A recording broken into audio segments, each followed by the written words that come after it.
It has been 7 weeks since a journalist was murdered at the Saudi consulate in Istanbul. But there is still daily pressure on Saudi Arabia and still questions about how the U.S. should respond, now that the U.S. intelligence community has assessed that Saudi Arabia's powerful crown prince was likely involved. Nick Schifrin has been following the story. In the gilded hall that hosts Saudi Arabia's consultative council, a frail King Salman arrived to give his first major speech since Jamal Khashoggi's murder.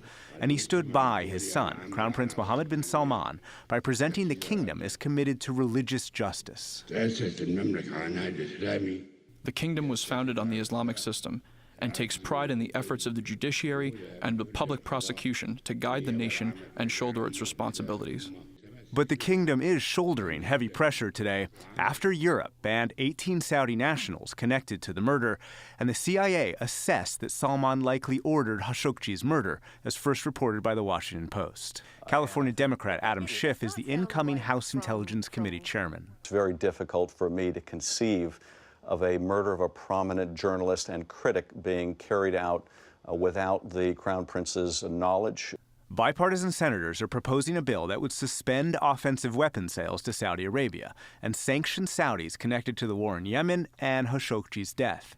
South Carolina Republican Lindsey Graham is the bill's co-signer. They're an important ally, but when it comes to the Crown Prince, he's irrational, he's unhinged, and I think he's done a lot of damage to the relationship between the United States and Saudi Arabia, and I have no intention of working with him ever again.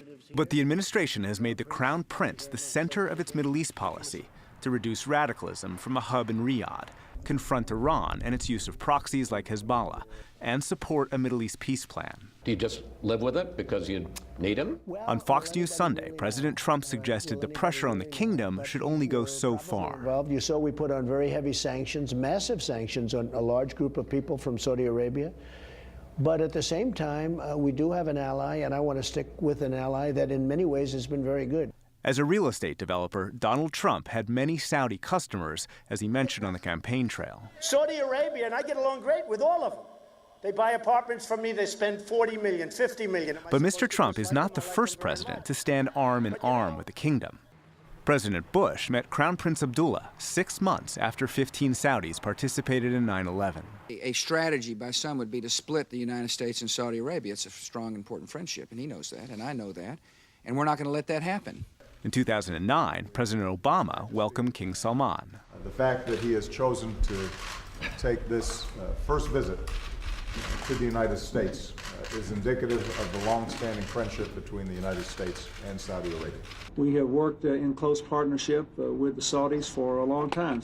And President Clinton in 1996, one day after a terrorist attack on a U.S. housing complex in Saudi Arabia. I think it would be a mistake for the United States to basically change its mission.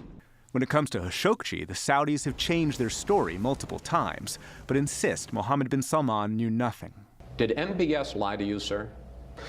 I don't know. You know, who can really know? But I can say this: he's got many people now that say he had no knowledge.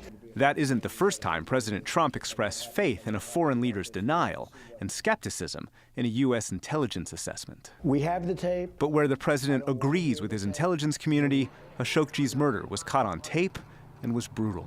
It's a suffering tape. It's a terrible tape. And what happened? It was very violent, very vicious, and terrible. Now that it's public that the intelligence community has assessed Crown Prince Mohammed bin Salman was likely involved in Khashoggi's murder, what action, if any, should the administration take? Tom Malinowski was just elected to Congress as a Democrat in New Jersey. He was the Assistant Secretary of State for Human Rights during the Obama administration and dealt often with Middle East issues. And Michael Doran was the Senior Director on the National Security Council staff for the Middle East during the George W. Bush administration. He's now a Senior Fellow at the Hudson Institute in Washington, D.C. Welcome to you both. Thank you for being on the NewsHour. Michael Doran, let me start with you. The U.S. has sanctioned 17 Saudis, instituted a travel ban. We saw it today. Europe instituted a travel ban as well. Has Saudi Arabia paid enough of a price? Hi, good evening. I wouldn't start with the question of have they paid enough of a price. I'd start with the question of what are U.S. interests what are our values, and how do we bring our values and our interests into some kind of into sync with each other. And I think that the president is handling this very well, expressing distaste, sanctioning individuals who are involved, but also emphasizing to the Saudis, to the world, and to the American public that Saudi Arabia is a very important ally, and we have a lot of our interests in the region are being carried on the backs of the Saudis. Tom Malinowski, expressing distaste, but also saying that Saudi Arabia is a strategic ally. Is that enough of a response from the president? Oh, absolutely not. And, you know, this is not just about our values. This is not just a gruesome human rights abuse. There are thousands and thousands of people in the United States who are refugees from countries in the Middle East, from Russia, from China, who are critics of their governments.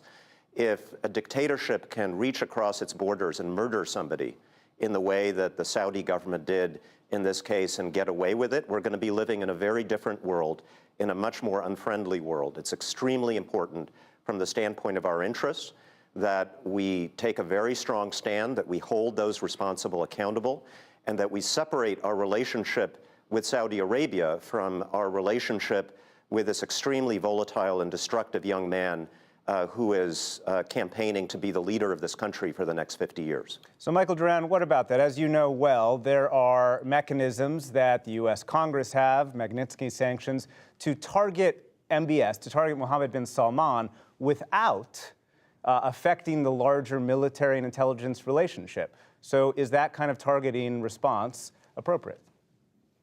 Let me just first address this question of the refugees in the United States. There are 10 million people uprooted in Syria by the coalition of Iran, the Syrian regime, and the Russians. It's that kind of event that we are trying to prevent.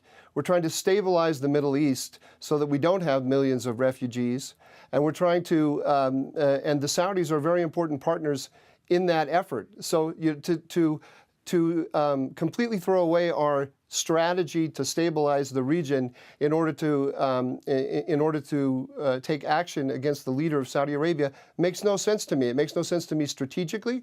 It makes no sense to me morally. With regard to the Magnitsky Act, I mean, all of this is these kinds of suggestions or proposals are based on the idea that we have the ability to enforce our will on the Saudis, and they will simply take whatever we do, that they need us much more than we need them. I think that is a very dangerous assumption. We could end up destabilizing Saudi Arabia. The Crown Prince has very significant enemies inside Saudi Arabia who want to see him go down. He has enemies outside Saudi Arabia. We could also end up pushing Saudi Arabia into the arms of the Russians and the Chinese. I think we have to be very, very clear-eyed about the real choices that we're making.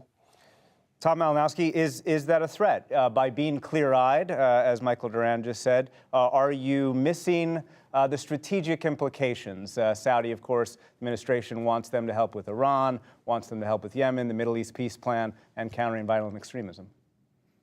Well, Saudi Arabia, when they help us, they do it because it's in their interest, and that's not going to change. The notion that this Crown Prince is helping us to stabilize the Middle East after he ordered the murder of an American resident in Turkey, after he launched a blockade against Qatar, after he launched a war in Yemen that the Trump administration, to its credit, is now trying to end, a war that has created massive humanitarian suffering. None of these things are in the U.S. interest, and all of these things, I think, should lead us to question whether this young man, with his volatile temperament, with his belief that he can get away with anything, that the United States, for the sake of the relationship, is simply going to give him a pass no matter what he does, that's what should concern us here. And the Magnitsky Act gives us a perfect tool. I implemented the Magnitsky Act at the State Department. It allows us to sanction the person without sanctioning the country. It allows us to say to Saudi Arabia, it's up to you who you choose to be your leader.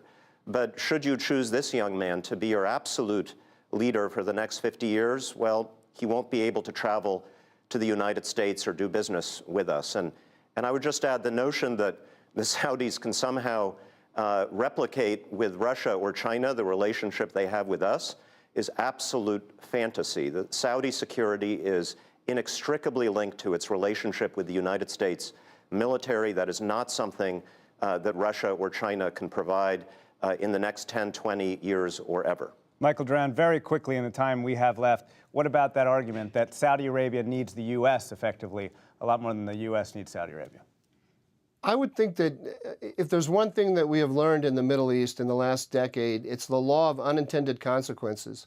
We continue to intervene in the region as if we can dictate outcomes that are completely in line with the way we want the world to be.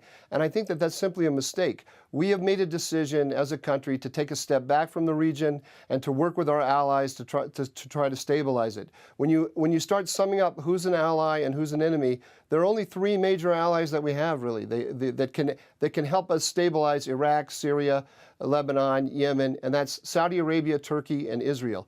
That's what we have to work with. If we start distancing ourselves from allies, we're just handing the region to Iran. All right, I'm going to have to cut it off there, unfortunately. Michael Doran, Tom Malinowski, thank you very much to you both. Thank you. Thank you.